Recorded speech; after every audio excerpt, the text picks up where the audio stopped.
So my class is Sport Management 605. It's a graduate class in Dimensions of Diversity in Society and Sport Organization. So it's a diversity and sports sociology class, basically. So this is the Start Here page, and I've got my introduction video that I did today. So if we were to bring it up, you can see me in this outfit. So that goes over everything basically that I'm about to go over with you. So we could really just watch it and then we'll be done. But that explains, introduces myself obviously, and then explains kind of the setup of the course, walks them through, and Yuan and I did the same thing with my summer courses last summer. So using Zoom, and then we do a screen share, and I literally walk them through the Blackboard site and the syllabus and all those things that I would normally do on the first day of class in a face-to-face kind of setting. So that's the first thing that they're hit with when they log in. And then we've got the syllabus. We can look at it, I guess, if we go into it. But discussion lead assignment dates, there's nothing there yet. We'll see discussion boards when we go into the weekly modules. I'm leading the first discussion board, so I've already got the discussion instigators up for them for week one. But then after that, the students will be leading peer discussions themselves. So I don't have a finalized roster yet, obviously. But once that gets finalized, I'll be able to create that document for when they're going to be in charge of leading. Where do you then do the discussion? Okay, I'll show you. So then we go there. Let's go to the modules since it's done, and we'll come back to the course calendar. So we go and set up by weeks, and I will have, when I migrate it over to the actual site, I'll set the view dates to that particular week, so they're not going to see everything all at once. So it gets a little overwhelming, but so we can see, so week one, and then I have the due dates in here, as well as in the course calendar, as well as in the syllabus, as well as in my video, so there shouldn't be any questions about that. But so we go into week one, for instance.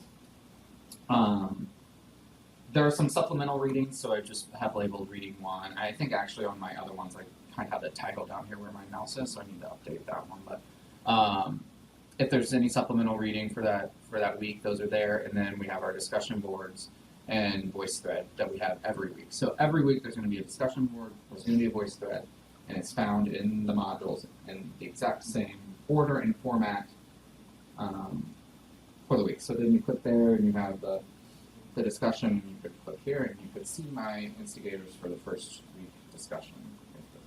Yeah. So then they would, reply here, and all the parameters for, word count and how those will be evaluated and everything are in the syllabus, and I go over them in the video. But kind of giving them an example of what I expect those to look like when they get to their peer-led ones. So then we go back in, so they could do the discussion, and then they go into the voice thread. All these voice threads also look the same. That's what I think I learned when I went through the program the first time that I really liked, is making everything as consistent and repetitive as possible so that students know. I mean, these are graduate students, so I've been a little more, Johan and I have kind of struggled with that about, how far I need to lead them, and because I expect a little bit more out of them, right? But they know every week, I've got a discussion board, I've got a voice thread. Some weeks there'll be more assignments than that, but every week I have at least that. So all these will look the same. If we go into the week one voice thread, you can see it here, and then the activity, so what they need to do. And I go over how to do a comment in my video as well, and things like that. I'm going to record for week one. Again, I'm going to record my response to this to sort of show them, again, what I expect. Haven't done that yet. But I kind of view the voice threads as kind of the more informal sort of student-to-student and instructor-to-student interaction, in that I compared it to sort of, if we were meeting face-to-face, this would be just where we sit around and talk about, how the content applies to your lives, right? So it's really internalizing the content. If you work in intercollegiate athletics and we're talking about, sexuality as it relates to diversity within sport, how do you see that play out in intercollegiate athletics, right? Have you come into contact with where that's been an issue, things like that. So this is really like a less formal type of engagement, whereas the discussion board is really content based. So it's really looking at the content, critical analysis of the content, and talking with each other about the content, where this is application. Anyway, that's how I sort of differentiate between the two. So this isn't worth as many points as the discussion board themselves, but each week we'll have both of those aspects. So those are all found in the, to answer your question, all found within the weekly modules for every week, and every week is set up that way. If we were to look at week 2, it's going to look much the same, like reading 2, week 2 discussion, week 2 voice thread, and then week 2 has what I call ELE, experiential learning engagement activities. And so the first one of those, there are 5 of those throughout the semester. The first one is found in week 2. So we go back here to the course calendar. This is taken from the syllabus, so the exact same table appears in their syllabus. But just if you don't want to open the syllabus all the time, this is an easier way to get to it. So it outlines, exactly what they need to do for that week. So here they need to read, the text chapter 1 and reading 1, which we saw in the module, and gives them the dates. And again, I iterated in the video, and it's explicitly stated in the syllabus, right, that everything is due by 5 p.m. on those Fridays. So they have all those dates ahead of time and outlined for them in particular. So there's that. And then, so that's the weekly module. I don't have anything in my exams yet. I'm going to put together those documents, Word documents for Vicky to put on there. You may want to do it soon because she have other. Yeah, I mean, the first exam is going to be midterm of the spring, so I'll get them together this week. But you need that for the review, though. Yeah, we're not super concerned about that time. Okay. We've sort of given up on getting the stipend at the end of December, so we're really focused on the end of January. Okay, then you're fine. But yeah, I'm hoping to get those together tomorrow to send over to Vicky. Sure. But those are There's no rush. You had the whole semester to do it. I thought you were gonna do it this semester. So. No, I'm not super concerned about it if it spills into next year. So there'll be 2, midterm and a final, multiple choice. I really de-emphasize exams in my experience with the online, since this is my second time through this development program. And when I taught online classes before I did the online development program the first time, like, exams were just my biggest frustration. How can I get I didn't want to do a proctored exam. I have students everywhere. This was in the summer. If I tell them to use lockdown browser, that causes more problems oftentimes than it solves, because they don't know how to do it, or they don't download it correctly, or they don't, whatever. And so I've just taken the route to de-emphasize exams. They're open if they use their text, whatever, like use your text. At least you're interacting with the content, I guess, but I'm not all that concerned about exams anymore. And then their main project here is a case study. So I provided them the assignment sheet and the rubric, and then the assignment will be open later. It's not due till April of 2016. So it will open up at some point. But that's the basic structure, I think.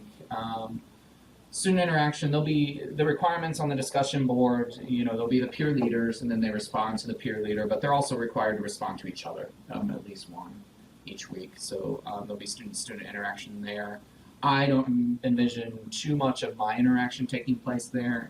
If things go a certain direction, then obviously I can redirect. But I will be utilizing the voice thread sort of after everyone contributes in the voice thread. I'll do a video that kind of wraps everything up and said, well, this was a good discussion on these points, let's think about this moving forward, blah blah blah. So that's sort of my instructor to student interaction, and then they interact with the content obviously through the discussion board as well. Like most about the course design, I think, like I was saying, I like the structure of the online, the way that Johan and I have been setting out my online classes, and that students know what to expect. Like, there's no surprises. Literally, like, it's kind of foolproof. Like, if you, after week 1 or week 2, you don't understand that you're doing a discussion board entry every week and you're doing a voice thread, like, I don't know how much more clear it can be, but I really do like that routine. Like, I think it's been a while since I was a student, but I think as a student, I would fall into that a lot easier than, what am I doing this week? What am I supposed to do? Or, like, sort of seemingly random nature of assignments spaced out at different times, so that learn from online course development program and implement in other classes. I don't know, I have to think about that one for a little bit. I think this has been, I don't know how Yuhan feels about it, but it's been a little bit harder for me this time around than last time, because this is a new class. We just started our master's program in sport management this fall. So this is a brand new class for the spring. Hasn't been created before, so it's kind of starting from scratch and struggling with how much I can expect of them as graduate students. I didn't want to baby them in kind of the way that I feel like I babied my 200 level undergraduate course that we developed last spring. So that's been kind of tough, and I guess we'll see how it goes in the spring and you know, make changes from there. But I think we've tried to strike a pretty good balance on that. You know, these are professionals, right? They have to be independent, largely independent at some point. And so it's not about me saying, okay, be sure you do this, and be sure you do this, and be sure you do this. It's about them bringing those conversations into the class. So I think we've tried to strike a balance between those two things with the two main types of interaction that they'll have with the discussion board and then with the voice of them. I don't know, what particularly, did I hit anything? Not explicitly, but. So what do you think about your two experience joining the program in terms of, forget about you building a different course, one from scratch, one is existing, but just talking about, do you find anything that's different or better or worse? Or? From the first time I went through the compared to this OCDP? time, yes. Yeah, I think the first time I went through was the first time, right? Mm-hmm. That you guys Spring. had it with the stipend and all those things. I obviously liked it enough to come back and do it again, right? So I do think it's valuable, particularly when we're moving, for our department, we're moving so heavily to online and distance education, particularly for our online master's program, completely online, right? There's no in-person requirements. And so I think it was important for me to try to learn as much as I can about those different things, and I think going through the program is a good way for me to do that. You guys have been obviously extremely helpful in that. The second time through is less intensive than the first time, right? Because I've done a lot of I didn't have to do the QA, the assessment stuff, the quality matters training and things like that. So I kind of had it a little bit easier in that respect. But I think the changes, so I don't know a lot of the changes that have been implemented. I remember the first time, but I think the more independent, it was this experience, second time was much more independent for me with Yuhan than the first time when we tried to have, I think, partners and provide feedback, and my partner was in, I forget, engineering, I think. And so I was doing, an introduction recreation class, and he was doing, some kind of 300 level engineering class, and I was like, I don't have a lot to say about this, and he didn't have a lot to say about mine. So I think that was more useful anyway, just because unless I have another person in sport management that I'm going to partner up with, it's not really, the partner thing wasn't extremely helpful. Yuhan helps me with the content and some of the technical stuff, and then I fill in the rest. So we changed a lot of the format to address faculty's feedback, and I'm just curious if you find it. Besides QN, I don't think we have requests so many events. Correct. Before, yeah. So. Yeah. Especially, I think that's right, and I think that's been good. It can get, and I could see where it could go the other way, right? If I were, didn't do anything, and here we are, November 30th, and I'm like, I've got 2 weeks of stuff done, right? And because Yuhan's not like a task master. But we always have extensions. Yeah, but I got it all filled in, and I did the video today, and so it's pretty much done. It's pretty much ready to roll, except for the exams. One suggestion I have for the video is that you may want to consider, instead of upload it to Blackboard, put it on Vimeo or something with a password line if you don't want the whole world to see it. In that way, they see a video player embedded on Blackboard versus that little icon that they can't not really click on it if Right. they don't have the right software installed. Yeah, it's a quick time. Yeah, thing. most of the computers these days do not have that. Chrome doesn't like it. So, But they, and Yuhan can show you how to do that. It's super easy. right. And then, but I don't recall that being a problem with the first one. I don't know because you just click it. They actually download the whole video to their computer when they do that. Blessings and welcome to. Yeah, but yeah, so it's not that difficult. But yeah, I hear what you're saying. It does look better that way. I know, I do too. Nobody likes to watch themselves online. Oh, I love to watch my videos.